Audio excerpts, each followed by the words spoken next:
Welcome to Cannon Fodder, a behind-the-scenes look at the Glass Cannon Network.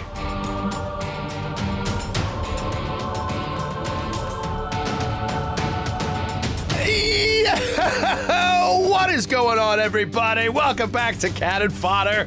It is Wednesday, September 25th, 2024. Almost forgot the year there. And I am your good buddy, Joe O'Brien. I am sans Troy Lavallee today, unfortunately, but I do have a very, very good friend of mine and a fantastic GM on the network joining me. Ladies and gentlemen, for the second time this month, please welcome back to the FOD, Jared Logan. Good buddy. Hi, everybody. Sorry Troy couldn't be here. We wish him well with his program. We hope he gets out in a couple weeks. And he feels better and he's able to recommit to his family, because that's really who is... Because that's really who's been hurt the most in all of this. That's really who's been hurt the most. Oh, man, it is a pleasure to have you back on. We got to have Blood of the Wild cast gathering on Fodder. How fun was that? That was awesome. That was a really great time, and now I just get a little one-on-one time with you, which is awesome. Yeah. I'm really looking forward to it. We're going to catch up a little bit because we haven't hung out in a while. We actually haven't recorded games in a little while, a little behind-the-scenes look, and I want to hear about all the new games that you've been playing. So this FOD, we're going to do some news at the top, of course, but then we're going to dedicate a good chunk of this to the new games that Jared was a part of or ran in recent months, whether that's from Gen Con or Friends of the Pod, and get a little bit of your feedback now that you've had some time to digest these things and some time has passed. I'd like to look back over and see, pros and cons and what games you would recommend for what kind of gamers, etc. We'll go through the gamut, so this could be a FOD to... for those of you out there that might be interested in checking out something new that maybe you didn't happen to watch these actual plays that ran during Gen Con, we can give you a kind of a quick summary of some new games that are out there or that are coming out in tabletop RPGs to kind of shake it up a little bit if you want to shake off the rust and try something new. So with that said, how you doing, pal? How's your last few weeks been? 2 weeks ago, I had a horrifying pain in my testicle. Oh no! And had to be rushed to the ER. They couldn't find anything. They gave my testicle an ultrasound.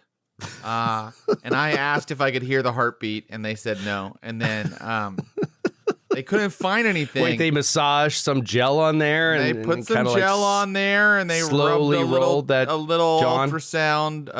A tiny one that's meant for my little private area, and then and they didn't find anything that was like obviously what had caused the horrible pain. And so I just keep going back to the doctor, and people keep going, I don't know.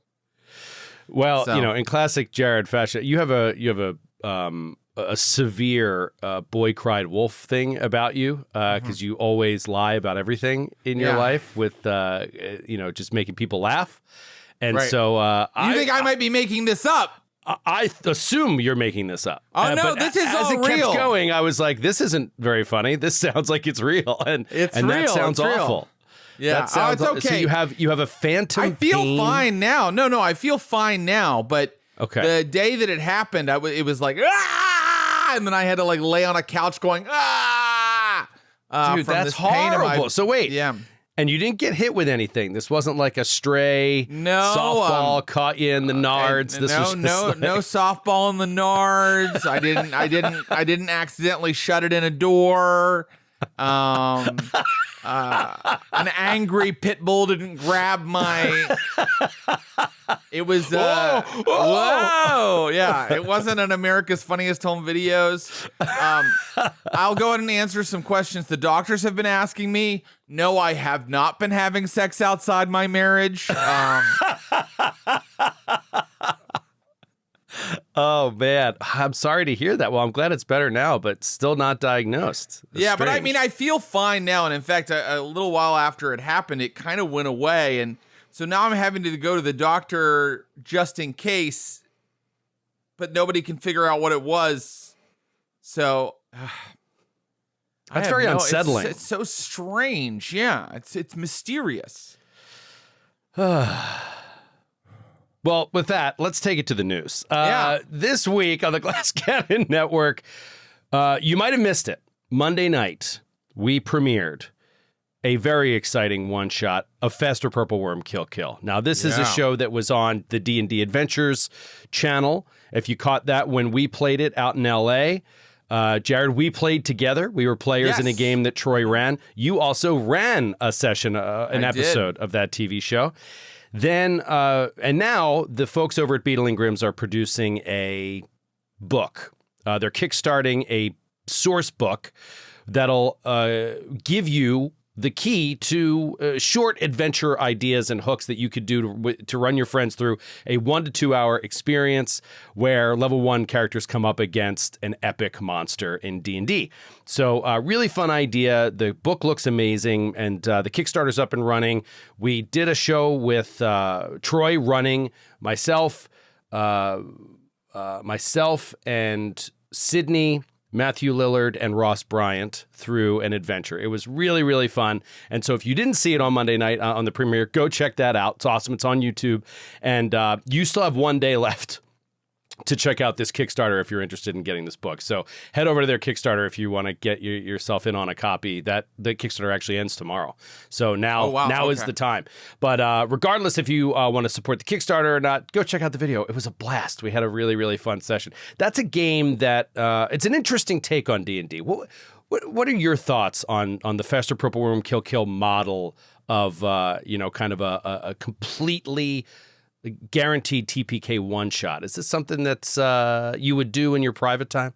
I love it. I would do it in my private time. I have a couple things that I love about it. First of all, I love that you get to see monsters that sometimes your campaign doesn't go on long enough to actually see. Yeah. Kind of get to see them in action. I love that it... Sorry, just to add on to that point, it's also very possible that you do get that far in a campaign, but you usually only ever see 1 or 2 of all of the monsters available. Right. You would have to adventure for years to see 1 or 2 of them. Yeah. You know, and so there's going to be tons out there still that you've never seen, these 20th level type creatures. Right. Yeah, I mean, you get to try out some of those high level monsters. I also love that it really forces you to role play or come up with solutions other than I attack. You have to kind of focus on getting those role playing moments in or doing something clever that doesn't involve defeating the thing because you can't. Right. And I also love how much that would annoy any type of rules lawyer, min-maxer, power gamer type who was forced to play it. I like to think about his annoyance because it is a man, and just sort of love that. But and I almost forgot this: a 2-hour experience. I think people don't value that enough. When people play role-playing games, they're always like, they'll just do 6-hour sessions like it's a matter of course. I don't do anything in my life for 6 hours at a time. Are you out of your goddamn mind? When we did the Stream of Blood, I said 2-hour games max, Yeah. When you and I record episodes of Blood of the Wild, we do an hour at a time, We usually do 2 episodes in a day. But anyway, I think that inviting your friends over and playing something that will be over in 2 hours, I don't think we can stress how great that is enough. That's just incredible. Because even board games, you're like, hey, you guys want to come over and play a board game? The first hour will be me explaining how it's played. Yeah. The next 30 minutes will be me setting it up. Yes. Yes. And then we'll play for 4 hours, and then it's an hour of cleanup. It's just wild. Tell your wife you'll be home at 3:46 a.m. tonight because we decided to play Lords of Waterdeep.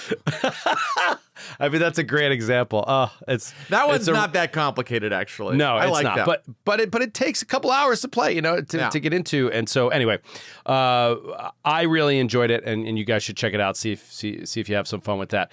We also have been playing Ember, Foundry Tabletop's new digital tabletop game experience. This has been really, really fun.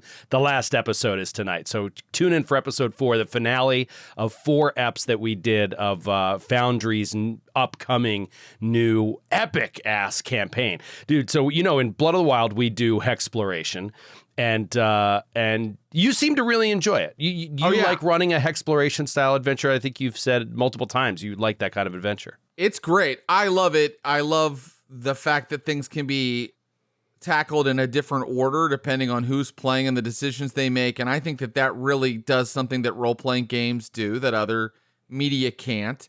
It is more challenging for a GM because you basically have to prepare all of these hexes because you don't want them walking into a hex you haven't prepared, which may have happened to me once or twice. Once or twice on an edited show. Yes, on a very edited show. So it's a challenge for the GM to prep, but man, it's really cool. And is Ember a hex crawl? I wasn't familiar. Yeah, so Ember is it's a long form fantasy campaign in an original setting, but part of it is Hexploration. But you literally move a digital piece on a digital hex map yourself, and as you move, it'll unlock Fog of War. You'll be able to see the next hexes. Cool. It's all automated. It looks amazing, and it's in pre-alpha right now, so you're not seeing like the whole scope. The game, I think as of now, or in its finished form, maybe even there might be more in its finished form, they boast on the Kickstarter page that it is 25,000 hexes as of right now. With nearly everyone having something. Hexes. That's almost enough. Well, if they can get to that stretch goal, I'm sure they'll get another 10,000 hexes. Yep. It is really incredible. A huge, massive open world to explore. And the nice thing about this one is that, like, I think for GMs, the reason I'm excited to try to run, I think I might run it for some family of mine, like privately, is because you don't have to do as much prep as the GM, because when you go to these hexes, like these dialogue boxes pop up for the GM with just like quick summaries. They give you what to say, and they give you the stats for everything you need, and the dice roll is on, and it's all digitized, and it just that's amazing. It has the ease of use of like a video game multiplayer, but it has the freedom of a true human run tabletop because they only unlock what you click. And so you're kind of like, anyway, it's really neat. No. I mean, I think that's gigantic because I have an at-home game, and one of my players is constantly like sending me links to like, he's like, check this out. And it's like a map making tool. And it's like, you kind of have to learn how to use like, you have to learn how to use a software system where you're dealing with angles and like making 3D terrain. And I go, oh yeah, no, this looks like a great part-time job. Thanks for sending that my way. Yeah. I would love to construct all of this for you. Well, I do enjoy that stuff a little bit. You gotta love it. It's cool. It's cool. Yeah. It's just like sometimes I think players don't realize like that is all. It is also how work. much work. It's also work. And I only bring it up to say if Ember is like handing all that to you, that's beautiful. That is chef's kiss for sure. All right, real quick, a couple stream notes this week. Live streaming, McD and I today after this, if you listen to this early on Wednesday, 2:00 Eastern time today, McD and I are streaming Remnant 2 again. So excited to continue that adventure with him. And then Friday, this is awesome, Jared. We are continuing Skid, Rob Kirkovich, and I continue our run of Space Marine 2. Yeah. Warhammer 40K Space Marine 2. We had a blast last week. Skid uses a voice modulator so that he sounds like a Space Marine in like a helmet. He's like, for the Emperor brothers. Like, it all deepens his voice. It sounds all mechanical. It is so funny. What is your history with Warhammer 40K? Have you ever played any level of it? That is a geek pool I haven't dipped in yet. Yeah, I haven't gotten wet in that one. I haven't gotten super wet with 40K yet. But I would. I like how everything looks. I had some Warhammer Fantasy miniatures that I painted and played with a little while back, but it's been a while now.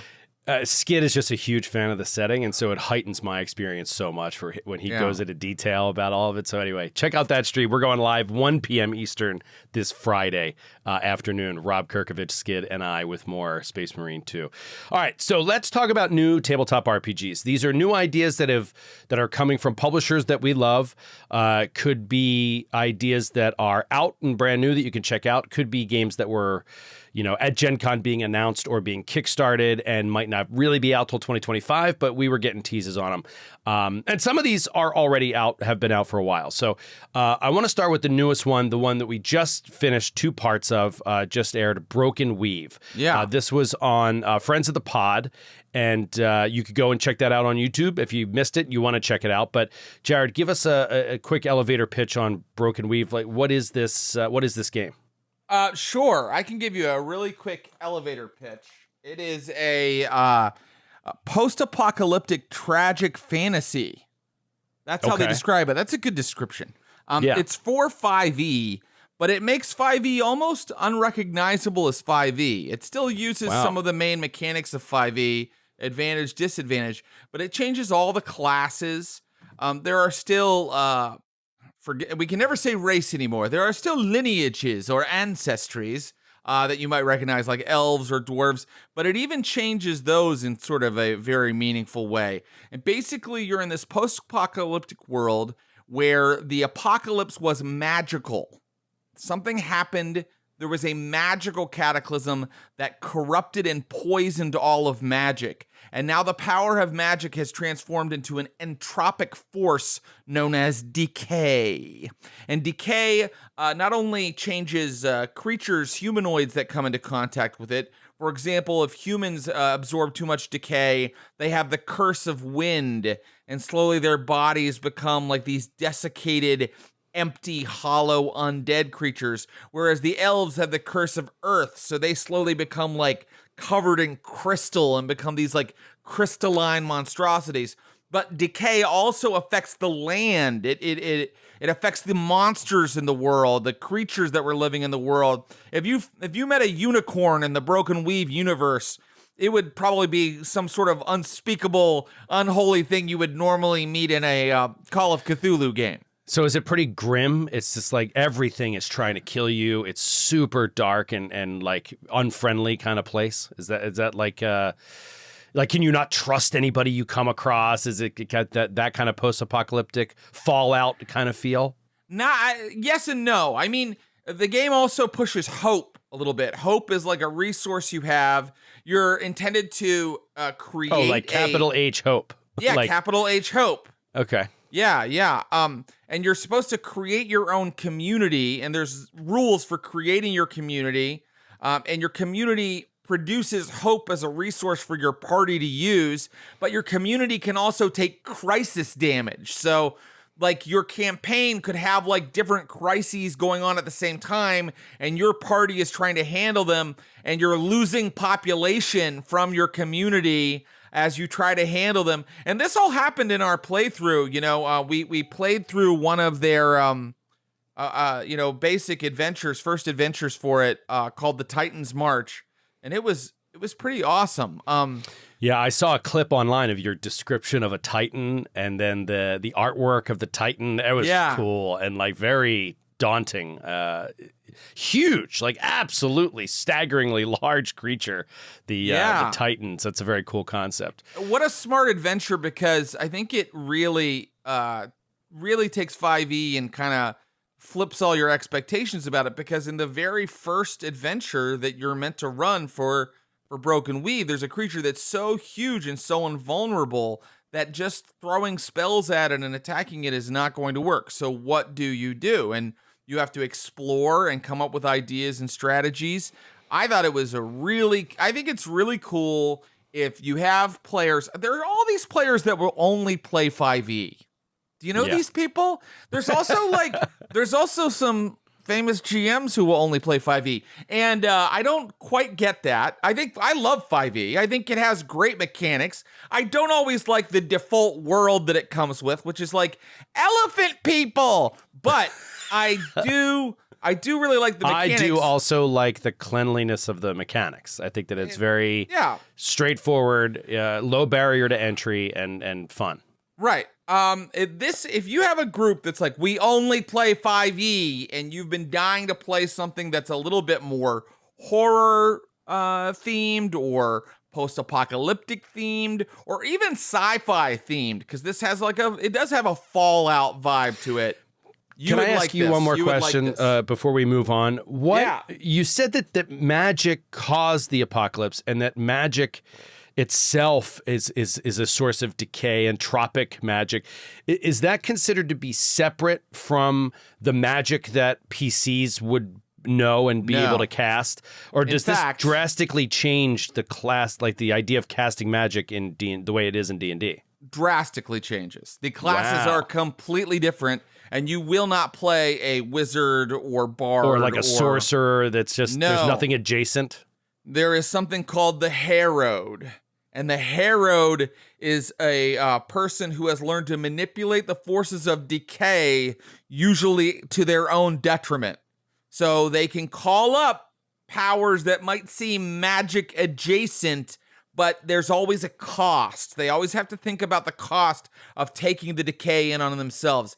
It's very, very dramatic. I think it's very cool and dark. It's kind of, you need mature players if they're going to go, why would I take a decay point? That's not optimal. If they're going to do that, then they maybe, not the game for them. It's probably not for them. Yeah. Yeah. Is it unusually deadly, or is it similarly deadly in mechanics to D&D? Like, are you still getting 3 rolls, to save, death saves, that kind of stuff? Or is it like unusually harsh and deadly in terms of the mechanics? Mechanically, I don't think it's more deadly. Okay. And I would say that the deadliness factor that dial could be turned setting-wise, depending on what kind of game you wanted to play. Okay. All right, cool. I'm going to go through a few more games here. I'm honestly just curious because you and I have not talked much since even Gen Con. When we have talked, it's just been like Blood of the Wild, record. And so we haven't really had a chance to get your impressions. I want to go back to some of these games you played at Gen Con, one of which piqued my interest, honestly, the most that we saw come up during that, which was that I wasn't a part of, which was Deathmatch Island. Yes. What did you think of Deathmatch Island? Well, I loved it. I loved Deathmatch Island. I bought Deathmatch Island at Gen Con. You did? I bought a copy. Yeah, I want to run it at home. And I think it would particularly work really well for people who haven't played tabletop before. Because I think you can get a session done in a couple hours. And it is a theme that I think people are super familiar with. Yeah, go ahead. Getting a session done in a couple hours, does that include creating characters? Creating characters in Deathmatch Island takes about 2 to 5 minutes. Okay, that's so cool. So you can have your friends over, create characters, and begin playing and finish a decent session in 2.5 hours. Like a couple evil hat games. It's an evil hat game. It gives you a character sheet where you really just circle some options and you're done. And it's not even that many options, but and it can be deceptive in how it looks like it's a narrative, let's just feel our way through it game, like a storytelling game, but it's not. It's super crunchy. It's just not quite math crunchy. It's more like cause and effect, if then crunchy. And it has a fantastic theme. So if anybody doesn't know, it's about, shows like Squid Game or movies like Battle Royale or books like The Hunger Games. It's about a bunch of people are put on an island and for, we think, entertainment's sake, told to kill each other with guns and knives and sharp sticks of bamboo and things like that. So I think it's just something people can immediately get into. So are the PCs a team, like a squad that is trying to kill the other teams? And if they're the last team standing, they win? Or is it like only one individual wins? Or they're an alliance. It's usually called an alliance in the book. And that's essentially true. Basically, there are phases of the game, and these are literal phases in the fiction, in the setting, where the first phase, before the klaxon, before the horns sound, you explore the island and you find resources and you gather weapons. And then the horn goes off and it means it's time to start killing, because only half of the people are going to leave Island 1. Only half are allowed to leave Island 1 and go on to Island 2. So you have to start fighting for your life. And the game is interesting because you collect your dice pool and roll before you say what you do. And then based on your roll, you then describe what you did and how it went. And all right, so what is this core mechanic? Like, what are you rolling? Are you rolling D6s? You're rolling all kinds of dice because... All kinds. Yeah, you have like a die for your occupation, and your occupation might be TV reporter or novelist, or it might be traffic cop, or it could even be... Skid's character was everybody else who had a normal job, and his character was like a secret agent from MI6 who had been put on the island. Oh my God. So everybody has an occupation die. Then they have a name die. The name die goes up as you collect XP, and XP is tracked as followers. So someone somewhere is watching this, and the more cool stuff you do, the more follows you get, and the more follows you get, your name die goes up and gets higher. Oh my God, that's amazing. And on like that. Like weapons give you dice. When you collect weapons. And it's a mixture of all the polyhedral dice. There's D8s, there's D10s, there's D6s. Yeah. Is there a D20? Do you roll D20s? You know what? You might not get up that high, but there's definitely D12. I think usually those kind of systems cap out at D12s, usually, in my experience. Yeah. Okay. Yeah, and you all roll, and then there's even a winner among the players. So whoever rolled the highest among the players gets the most followers, and gets a little bit more narrative control about what happened. Man. So it is this game. It is this like battle royale, this free for all where you're trying to murder the other alliances. But there's another layer to the game, and I think that's what makes it really special, which is your characters can try to explore areas of the island that are off limits to the players of the game and discover the secrets of Deathmatch Island, like who's running it, who's making you do this, who's watching it, what's going on. And the rulebook has a lot of these locations sort of mapped out for you, and there is so much weird shit hidden around the island, and it's like Lost. It's exactly like Lost. Oh, it's wow. Very much like Lost. So Lost meets the Hunger Games. That sounds very interesting. Our players found ratings for Deathmatch Island, meaning like the number of followers or whatever in like a filing cabinet, but it went back to the 1800s. Oh, weird stuff like that. I mean, that's cool. Yeah. So, I mean, I love it, and I can't wait to run it. Clearly you love it. You bought it. That's awesome. Yeah. What about A Life Well Lived? Well Lived. I loved that. I loved that title. I think that was just like a character creation mechanic. Is that right? It's got a character creation section that's quite large that gives you new ways to create characters for 5e. It also has a bunch of rules that you can graft on to your 5e campaign. Oh, like suggested adaptations, or I can't think of the word I'm looking for, but like you're sort of just slightly changing the rules. Very slightly. I mean, there's like downtime rules, Got it. so that you can do things when you're not rules. adventuring. Supplemental. Yeah. Absolutely. There are campcraft activities. So assuming that your party is camped out, there are things you can do that makes camping into kind of a mini game. Well, like Baldur's Gate 3. I don't have access to a TV, so I don't know what these video games are. Right. Well, in Baldur's Gate 3, when you camp, when you do like your long rest and you camp, it'll bring up like a camp screen, and it's sort of like you have resources that you have to spend to like for eating and stuff like that. But then you have like the NPCs are kind of all in their stations, and you can go and talk, advance storylines, do romantic quests and stuff if you want, But yeah, that sounds interesting. Camp mechanics. Yeah, camp mechanics. And the life path character creation system is so great. I mean, if you've ever played Traveler or maybe watched Voyagers of the Jump, this is what Traveler uses, but it's basically, every little step in your character's life, you roll a die on a random table and find out something about them. And then that is how you get your attribute numbers. That's how you get your skills and things like that.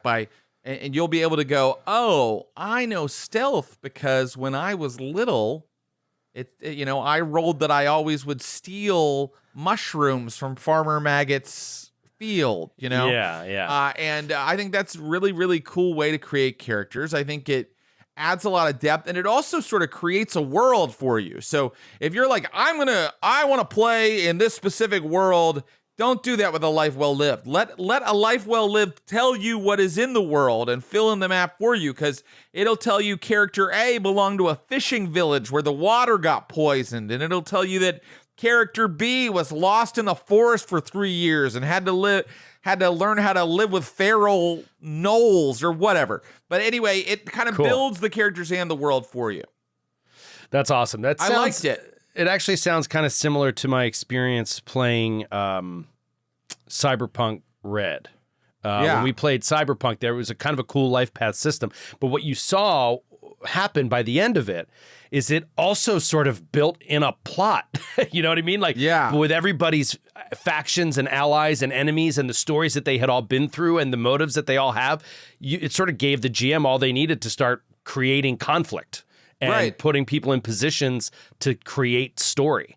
Just from the life path system. I think this is a cool way to play. There are a couple games like this which kind of like build like the story for you a little bit and then tell you to go with it.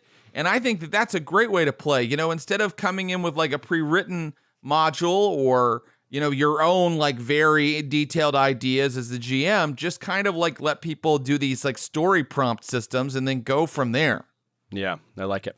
Yeah. All right, let's move on because I'm curious about this. This is the only one on this list so far, I believe, that is based on a very popular IP, and that's Welcome to Night Vale.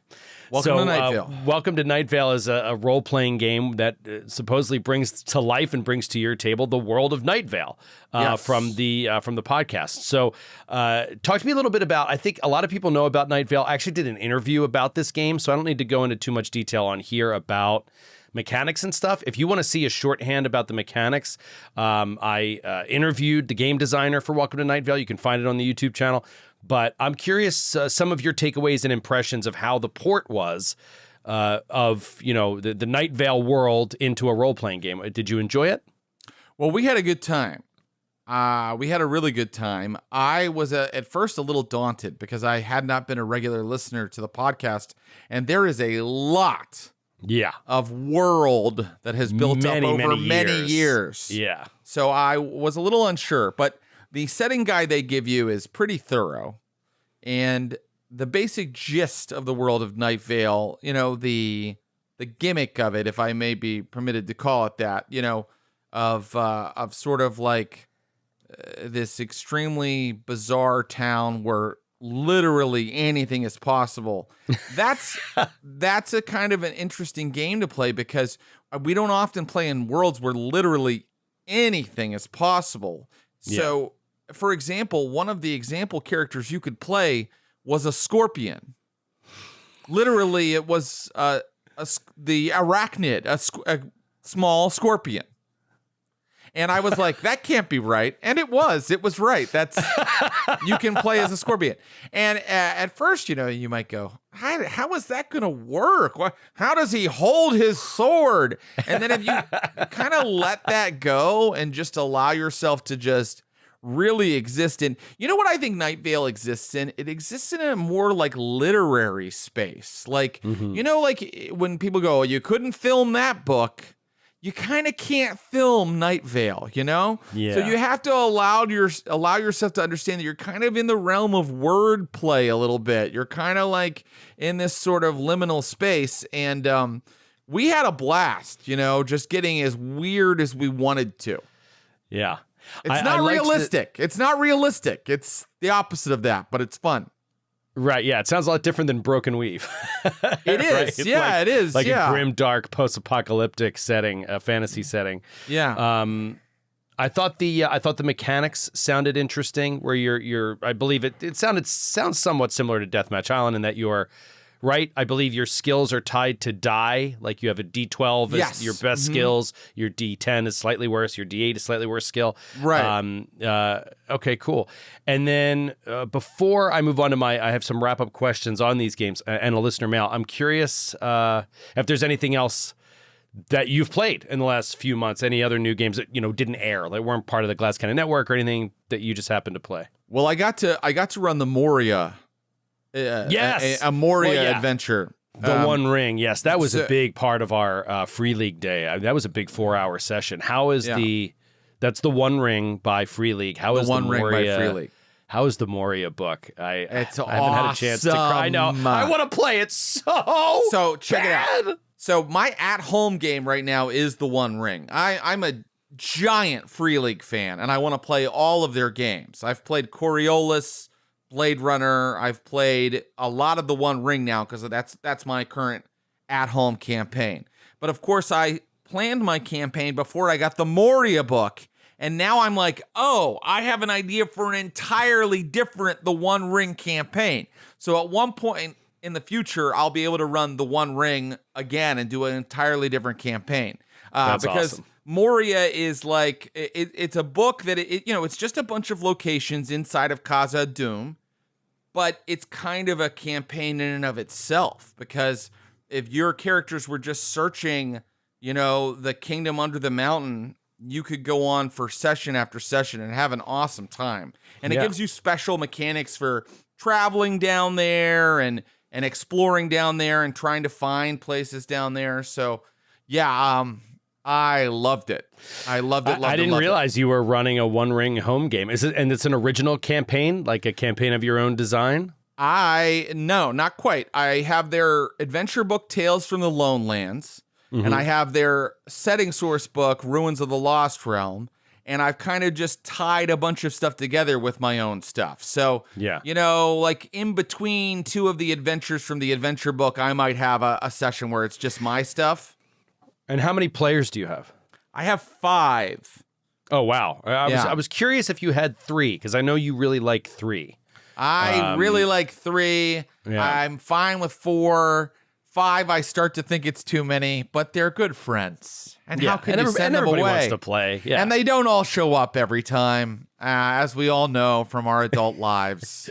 You can't get them to show up. I literally scheduled a game the other day, and then since then I've had 3 of the 4 players go, you know what? I'm going to be 2 hours late. And I'm like, then you're not coming. Yeah. Yeah. We're moving on without you. Yeah. You also mentioned to me that and I'm not sure if this is true. Did you actually play Paranoia? Yeah, so what I had heard is that you hated Paranoia when you played it. You heard that? That's what I heard from somebody. Oh, wow, that's so funny. I talked a lot of shit on Paranoia. This is like 4 years ago. I played it one time, and I talked shit, but...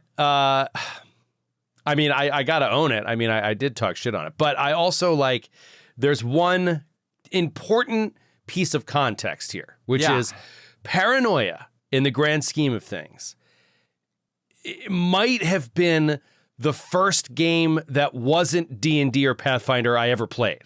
Really, outside of... I played, Fiasco once at, a con. Right. But, I never played... games that didn't have tactical movement and attack rolls, right? Right, I just didn't really. And so I was kind of getting frustrated with the vagueness of it all and the just do whatever you want, in your round. I'm like, well, I can't get over there and hit that thing, in a round, And Troy kept being like, stop thinking about everything in terms of a move action and a standard action. That's not what you're doing here. You're telling a different kind of story. And I'm like, I don't understand this game. Now, after all these years of playing, Blades with you in particular, that around that time is when I got introduced to Blades in the Dark. And then, so many of these other games, Call of Cthulhu included, Delta Green. I've expanded the way my brain thinks about RPGs a little bit more, and I think that I'd be more interested in it now for sure. But did you just play it this year for the first time? No, I had played it when I was in high school. So many years ago. And then there have been like 5 editions since then. But the newest edition, Clint Trucks, my good buddy Clint Trucks, who some people might be familiar with, my goal is to get through all the games he has on his shelf because he buys role-playing games with never thinking he's ever going to play them. So I'm trying to play all the games on his shelf. So he had the new Paranoia edition, and Kevin Culp, our friend, the designer Kevin Culp, who designed Time Watch, he wanted to play Paranoia. So we played with Kevin, his wife Peggy, and Clint and Rob Kirkovich. And oh my God, it was so fun. Talk about a change of pace. Like, if you are really kind of getting a little burnout on whatever campaign you're currently playing, put Paranoia down on the table for one, because you only need one session. Joe, I played the adventure out of the back of the book. They nuked an entire section of Alpha Complex in the first 30 minutes. There was a nuclear explosion. This is the only game where that can happen, and you go, okay, let's keep going. Like,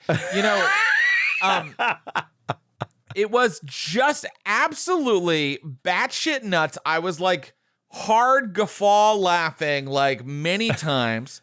I will say it is a challenge for the GM because even though the rules, especially in the new edition, are extremely simple, the setting creates so much chaos because the players are constantly turning on each other and they're constantly trying to do things without the other players noticing that they're doing them. And I had to figure out my system for getting secret messages back and forth from the players. Very tricky. But that was one of the things I remember not liking is I have a knee-jerk reaction, a very anti-PvP. Like I just don't like it. But that's just a knee-jerk, right? Like if I think about it and I think about why it is the way it is and how to approach PvP, and especially if you have the right players, it can be amazing and hilarious and awesome. But I remember being like, what? And now I have to like win against my friends? And I don't, I'm not interested. But I mean, that sounds like a great You don't have to win group. Against your friends. You have to kill them. Right, exactly. I think we got Rob Kirkovich down because you have 6 clones, remember? And I think we got Rob Kirkovich down to clone 4. At one point, he was like trying to get through this broken door, like squeeze through it. And he asked the computer that rules Alpha Complex for help. And the computer was like, no problem. And then cut him in half with the door. Like, that sounds like, some good guffaw laughing fodder. So we had some guffaws, some hard guffaws. That's great. That's great. All right. I am going to move it on here to listener mail. Every once in a while, the Naish writes in. They got questions for us. I found one here that I thought could be a good one. So, Nicolo, sing us in. We're going to do a little listener mail here before we wrap it up. It's time to listen to mail. You gotta get your brain up on it. Time to listen to mail. You gotta cue that fucking head. Thank you, Nicholas Lowe. This one from James in Seattle. Interesting question here as we're talking about all these new games. I wanted to throw this out at you, and I'm curious what your answer is. James says, I'm curious if you folks have ever heard of a game called Torchbearer. And if you have you ever considered giving it a shot on the channel? I've never heard of it. Have you heard of it, Jared? I have heard of it. Okay. I forget do you know anything about it at all? I forget what rules system it uses, but it uses a fairly famous and popular rules system to do a dungeon crawl.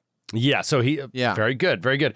He said, if I had to give an elevator pitch, I would say it's like your standard dungeon crawling OSR game, but with one clever design mechanism that gets players to worry about time, light, food stores, and pushing their characters to their desperate and dramatic limits. Anyway, I wanted to bring that. Oh, and also, in any case, love the network and the content. Thanks so much for continually putting out high-quality actual plays with a genuinely funny cast. Thank you, James. Appreciate it. So I'm curious. I just want to kind of bring up here this. We've gone back and forth about this a little bit in Blood of the Wild. Early on, we talked about wanting to track rations. Yeah. Wanting to know, like, if you don't hunt successfully for a couple days, you're going to be hungry. You're going to get fatigued. Like this kind of thing matters. I brought it up as something I'd be interested in. You said, let's do it. I think that's fun. But I also know that we both tire very easily of minutia in our RPGs. Things like counting your crossbow bolts, right? And like tracking your coin weight. Things that can just be kind of like, they feel like they kind of take away from the game a little bit. Some people love that stuff. So I'm kind of curious what your initial reaction is to hear about a system that really mechanically accounts for time, light, foods and food stores in order to push characters to their dramatic limits. What are your thoughts on that? I think it sounds awesome. Here's the thing. If the system is really kind of built around that a little bit, that sounds really dramatic and exciting and scary to me.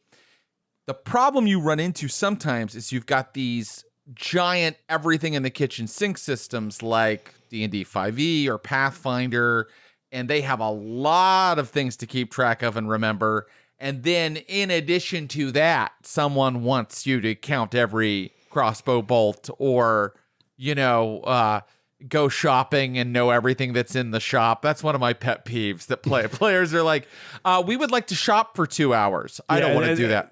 And then they're like, so what do I see? What's available? Like, I don't know, man. Like I've been sitting around at home being like, you know what I'd be really into right now is just stocking the shelves of an imaginary shop. Oh God, that's so funny. So I think if the game is, built around it, then it can be really fun. I also want to say I love tracking rations in our Blood of the Wild game, and I intend to keep doing it. I occasionally see some people go, I wish they weren't cracking the rations all the time. It gets dull. And I'm like, that gets duller than I have +2. I roll. That's 17. Oh, no, that's 24. Like that's duller than combat. And I think combat and the tracking of rations are equally, they have a mechanical component, but I think they're interesting. And no spoilers, but deciding to use rations or not had an extremely important impact on our particular campaign at one point. That's true. Even if it only gives you moments like that occasionally, I think that it's worth it. And also, like, we talked about campcraft activities with the Life Well Lived. I mean, I feel like the hunting and the foraging in our game has led to so many cool role-playing moments. Yep. Yeah. Absolutely. There are times when two characters will go hunt together, and that's kind of like their time to connect, talk, get separated from the group, and exactly, develop those relationships. The Adventure Path doesn't really have a city that you're going to. There's no tavern. So the hunting is when the characters hang out together and talk and do things like that. And it also creates interesting story when, like, the hunt fails, and it's like, well, what did you do wrong? Or you can very quickly turn that into, like, why are there no animals here? Like, what's happening to this part of the forest? Like, why is there, signs of life are just, like, dwindling? I don't hear any birds. Like, it's eerie and creates tension. And so, I think it opens the door to a lot of interesting story, which it sounds like this is what James is highlighting in this Torchbearer game. It's like, it's not tracking all of this stuff just for the sake of tracking all this stuff. It's because it inevitably leads to desperation, to true survival mechanics, dog eat dog kind of stuff, right? Like, if there's only so much left, am I going to take the food and run? Am I going to kill you rather than starve to death? Tough questions, but kind of, you would think realistic questions in a brutal fantasy dungeon crawler. It's not always just heroes marching toward the light with the sword of victory. It's like things can get ugly down there. And if Torchbearer is old school, you're not as powerful as you would be in a Pathfinder or a 5e game. So, you're a frail little character. That sounds fun. Let's play it. Let's play it, dude. Let's do it. Jared, good buddy. Thank you so much for hanging out. I appreciate you hopping in on the FOD. It was great to catch up and hear your takes from all these games. I definitely want to check out Deathmatch Island really bad. And Broken Weave actually sounds really cool as well. I'm like, really, do I need another 5e setting? Like, there's a million out there. I don't really care that much. And the way you described it, I'm like, that sounds awesome. Awesome. like the decay pushing back against the hope, and It's how so different. It's the practically a twisted different game. ancestries. Like, yeah. It just sounds really, really cool. But anyway, thank you again for your time, everybody. Thank you. We got, as always, McDermott and I are streaming today, Remnant 2. You got Glass Cannon Podcast, not live, but premiering tomorrow night, 8 o'clock Eastern. And then, more great stuff coming, including Space Marine 2 with Skid, Rob Kirkovich, and I on Friday at 1 p.m. Eastern. So come, check it out. Join us live. Join us in the chat. We have a great time. But if we don't see you there, have a great weekend, and we'll see you on the FOD next week. Bye, everybody. Bye-bye.